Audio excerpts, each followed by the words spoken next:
रो नहीं, बाकी बात बताओ। अरे कि वजह क्या है, रोने का कारण क्या है? रोवे कारण का बताई तुमके। अगर तुम्हारे ससुराल वालों ने सताया है, प्रताड़ित किया है, सतावत प्रताड़ित के बाद थोड़ा बदरी नाई घेरस बरसात पहले न होई वाली रही। वही सोचा तही तही नाई चटकत बाटे चिर्री गिरत चालू हो गई। क्या बात है बताओ। रोई न तो हम करी क्या करी है बतावा। अगर तुम्हारे ससुराल वालों ने परेशान किया है तो मैं अब तुमसे वादा कर रहा हूँ, तुम्हारे घर मैं पहुँचाऊंगा। हमारे ससुराल कुछ नहीं है। तुम विवाहित नहीं हो? नहीं विवाहित ही हम। अगर विवाहित न होती तो ये साड़ी और ये बिया भाई, लेकिन ससुर हमारे घूंघट, हमार बिया भाई हमारे ससुर सब निपुर ज्ञान है। हम जैसे बिया सब मर गए। हाँ पहले यानी कहने का मतलब तुम्हारे सास ससुर इस दुनिया में नहीं है? नहीं केहू नहीं है। हाँ? सास न ससुर न ननद न देवर न केहू नहीं है। तुम्हारा आदमी तो होगा, तुम्हारा शौहर तो होगा, तुम्हारा मर्द तो होगा। आदमी पहली रात आन हुई बेडन पे लटक के निपुर ज्ञान। अजीब बात है। हाँ उन पहली रात में हमार मुंह देखते ही मानो चला गया कोमा में। यानी पहली ही रात जिसे लोग सुहाग रात कहते हैं, उसी ही रात में तुम्हारे पति जी दुनिया से छोड़कर चले गए। हाँ? नहीं वो कोमा में चले गए हैं। कोमा में चले गए। हाँ हाँ हाँ जब अपने गांव अपने जब नैहरे में रहे तो हमका देखे न मेरे नैहरे वाले 10-15 बुढ़वा खुदे कोमा में चला गए। अरे कोमा में गया वो इंसान कभी भी याददाश्त वापस आ सकती है, ठीक हो सकता है, ऐसा तू कहती हो? नहीं हम सोचते हैं कि याददाश्त न लौटे हमारे दूसरे से काम चलत रहा है। जरा ये घूंघट तो हटाओ। नहीं घूंघट को मत, अपना चेहरा तो दिखाओ। पर्दे को रहने दो, पर्दा न उठाओ। पर्दा जो उठ गया तो है क्या होगा। अल्लाह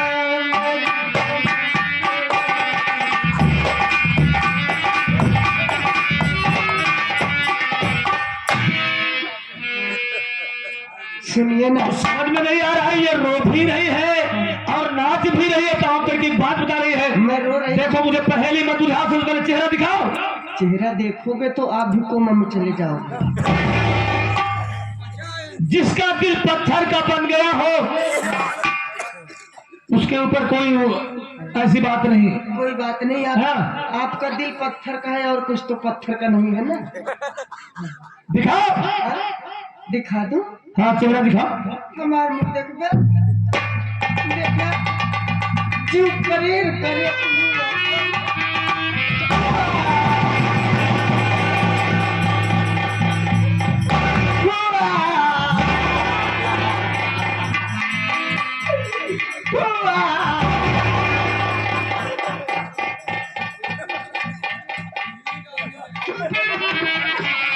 सब लोग का लाठी तो जी को काम खिलाइया।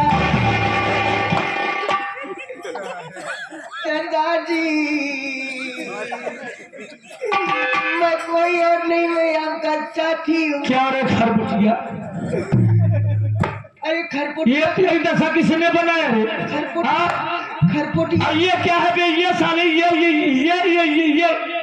अरे क्या बताइए कि पागल रास्ता में तेरी शक्ल एक पूरा कार्टून बन गया साले। हाँ और ये सब कहाँ से खरीदा? अरे कभी जना ये कि पागल साले रानम को कोई डाल देते। तेरी पागल के चक्कर में तू फंस गया। पागल हमको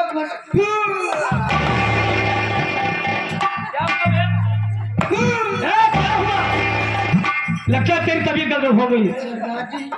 हाँ हमार मन खट्टा तू घबरा मत। अगर तेरी तबीयत खराब है, गड़बड़ हो गई है, हमार मन कैसे तो मैं डॉक्टर को बुलाऊंगा यहाँ पर। हमारे चक्कर आवत। माजरा क्या है रे? हमको नीचे बुलाव रखा तुमको लागत है, हमारे कुछ लागत है पगला कई बीस का। हम सोचत रही का हो भारत पटेल ऑर्केस्ट्रा वाले, तू तो बहुत पेपर विशेषज्ञ है, तो इन कुछ भारत विशेषज्ञ है। एक तेरा बन गया है जैसे एक तेरा तो का पगला बना दे, जैसे तू भारत का बहिन दिखाती है। पागल है तू, चीन नहीं पावा तो हम नेवादा बर्दनी वाली। उधर से तो उधर चलो, पीछे पुलिस भरी हुई चलो।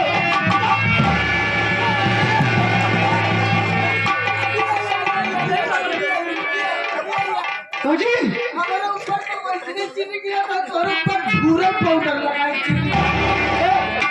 तब भैया नहीं था ना, इसका दिमागी संतुलन गड़बड़ हो गया है।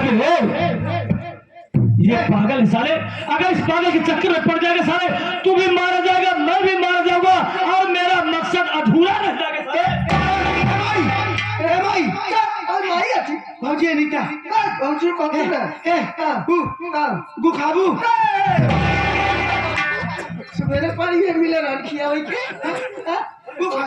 गुड़ कहा थी गुड़। तुम्हारे नाश्ते का इंतजाम कर रहा है, पूछ रहा था। अरे देखो मैं अपने आप को संभाल सकता है तो संभाल। अरे हम मौत के बीच में खड़े ये संभाल अपने आप को।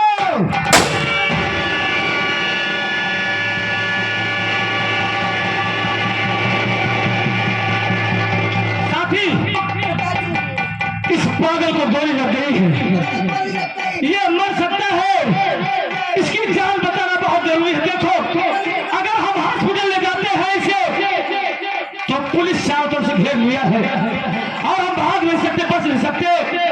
ये सामने झोपड़ी देख रहा ना, जब उसी झोपड़ी में ले चलते हैं, सबसे पहले हम इसकी गोली निकालेंगे, शायद ये बच जाएगा। ले चलो। अगर ये पागल मर गया, ये निर्दोष इंसान मर गया, तो तुम्हें ही नहीं बल्कि तेरे खानदान का नामो निशान मिटा दूंगा। ले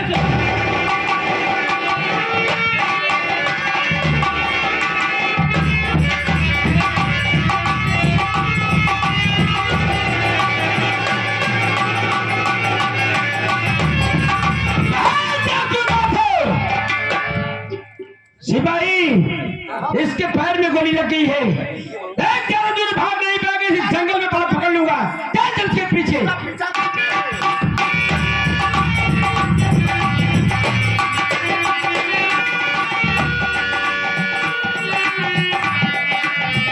हे भगवान, साथियों,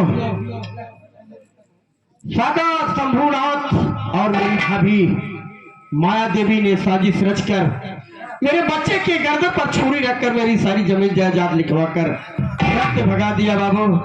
तभी से जंगल में झोपड़ी बना के हम दोनों प्राणी रह रहे हैं। और मैं क्या देख रहा हूँ, अनीता तू रो रही है, क्यों रो रही है अनीता, क्या बात है? अरे मालिक दुख दिया है तो ये दुख भी भरेगा। दुख सुख जिंदगी के दुख पहिए है। स्वामी जी हाँ बोलो। मैं इसलिए रो रही हूँ, आज सुबह से बच्चे को बुखार बहुत जोरों से है, इसका बदन बहुत जल रहा है, मेरा दिल बहुत घबरा रहा है। हाँ मेरे बच्चे का शरीर तो जल रहा है, बुखार बहुत जोरों से है, और मैं क्या करूं, मेरी तो कुछ समझ में नहीं आ रहा है। ये जंगल का मामला है, एक काम करो, जंगल के उस तरफ गांव है, मैं जा रहा हूं अपने बच्चे के लिए दवा लाने के लिए। वहां कोई न कोई डॉक्टर होगा, मैं मुन्ना के लिए दवा लेके आऊंगा। और जब तक मैं नहीं आऊं, अपनी झोपड़ी से बाहर मत निकलना, क्योंकि जंगल का मामला है, यहाँ जंगली जानवर बहुत रहते हैं। ठीक है, आइए, अपना ख्याल रखना और मेरे बच्चे का ख्याल। ठीक है, जाइए, जल्दी आइएगा। बैठ जाओ, मैं बहुत जल्द आऊंगा।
झोपड़ी तक आ गया। देख रहा हूं झोपड़ी के बाहर एक औरत बैठी हुई अपने बच्चे को गोद में लेकर। सबसे पहले इस बंदूक को छुपा देता हूं, क्योंकि बंदूक देखकर ये डर सकती है।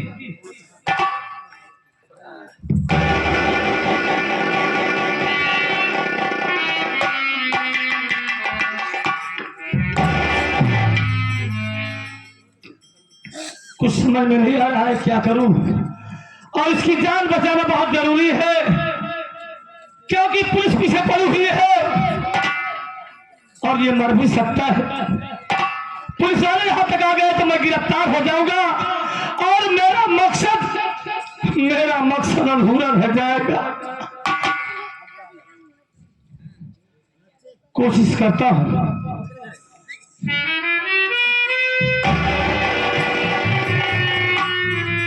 ये तो नींद में है। सुनो बहन, अरे ओ बहन, अरे ओ बहन, सुनो बहन, घबराओ नहीं, घबराओ नहीं, घबराओ नहीं।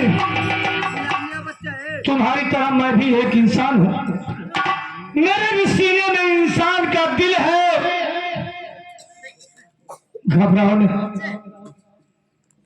तुम्हारे पास आया हूं एक उम्मीद से, एक आस लेकर आया हूं और मुझे विश्वास है मेरी बातों का इनकार तुम नहीं करोगी।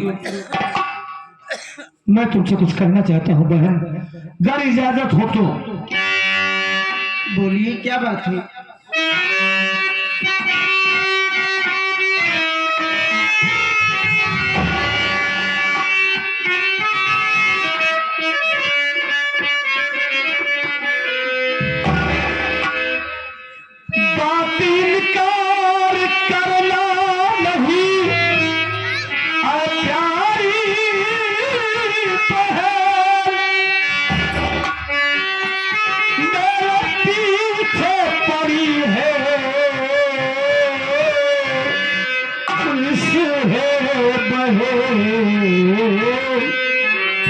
है पागल पुलिस की है गोली लगी है।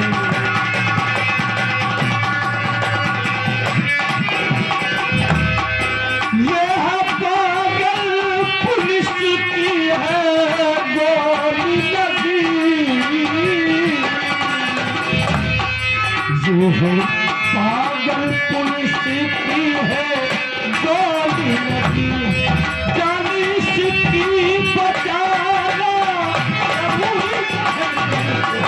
पागल है गोली लगी।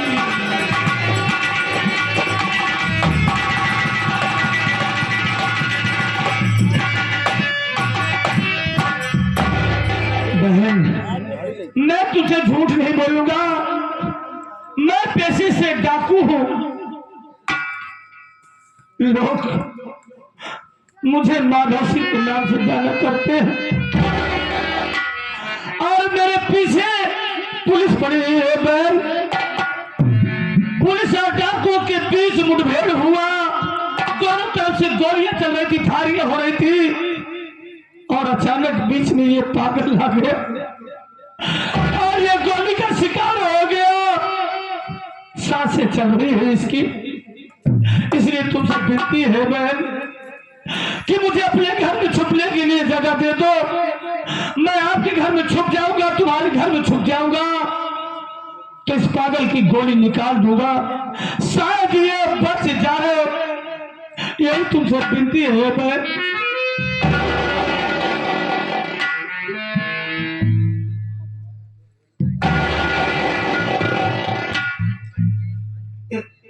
ये आप क्या कह रहे हैं कि आप मेरे घर में छुपना चाहते हैं? आप मेरे घर में छुपना चाहते हैं? मैं आपको अपने घर में छुपा दूं? नहीं नहीं नहीं नहीं नहीं, देखिए मैं आपके आगे हाथ जोड़ती हूँ। मेरे बहन, मेरी वजह से तुम्हें हानि नहीं पहुंचेगी। नहीं, देखिए मेरा बच्चा अपनी मौत और जिंदगी से लड़ रहा है। मेरी बच्चे की तबीयत खुद नहीं ठीक है, मेरे पति इस समय घर में नहीं है और मैं एक गैर इंसान को मैं अपने घर में नहीं छुपा सकती। हाँ ज्योति, आप कहीं और चली जाइए, मुझे यहाँ से जाइए। बहन, तुम्हारी मजबूरी मैं समझ सकता हूँ। कह रहे हो कि इस वक्त मेरे पति जी घर में नहीं है और मेरा बच्चा बीमार है। जरा सोचो, जिस तरीके से तुम आज अपने बच्चे के लिए तड़प रही हो, यह भी पागल किसी के घर का बच्चा होगा, यह भी किसी के घर का किसी का औलाद होगा, किसी के टुकड़े होगा, किसी के खून होगा, ये किसी घर का चिराग होगा, किसी घर का फूल होगा। ये बहन, अगर ये पागल मर गया तो मैं अपने आप को कभी माफ नहीं कर पाऊंगा। इसलिए तुमसे विनती है बहन, मेरी वजह से तुम्हारी हार नहीं होगी, इस घर में कोई नुकसान नहीं होगा, सिर्फ मुझे पुलिस से बचा लीजिए। आपके घर में छुप जाऊंगा तो मैं पुलिस वालों से बच जाऊंगा, इसकी गोली निकाल दूंगा बस।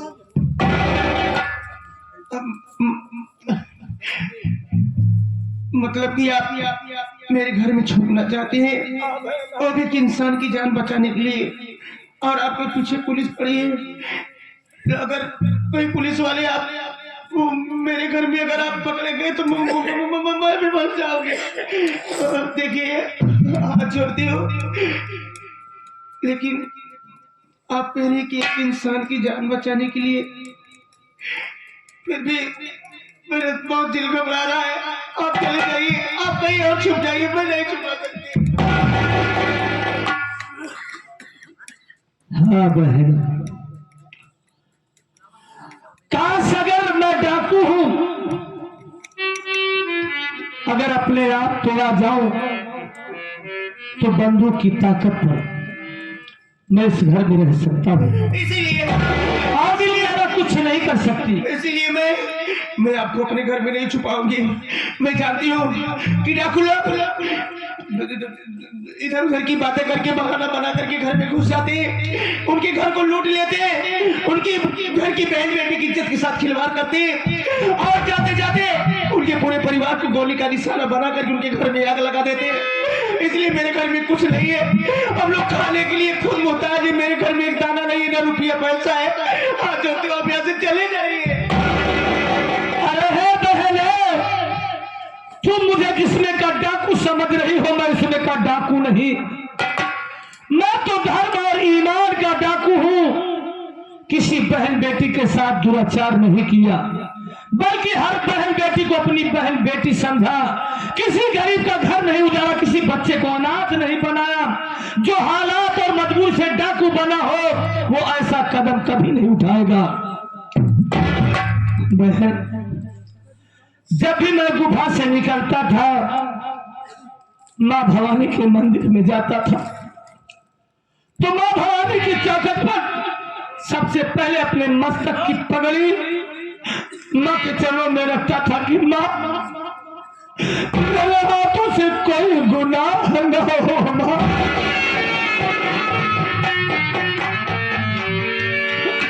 कोई बेगुनाह इंसान मारा न जाए।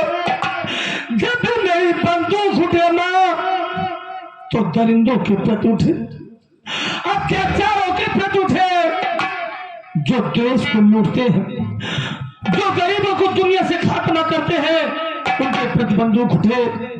आज वही अपने मस्तक की शान आज इस देवी के चरणों में रख रहा हूं, जबकि ये मेरा कोई नहीं है, इससे मेरा कोई रिश्ता नहीं है। एक इंसानियत के नाते आज इसके जान की इसकी मैं भीख मांग रहा हूं, इसका जीवन दान तुम्हारे हाथ।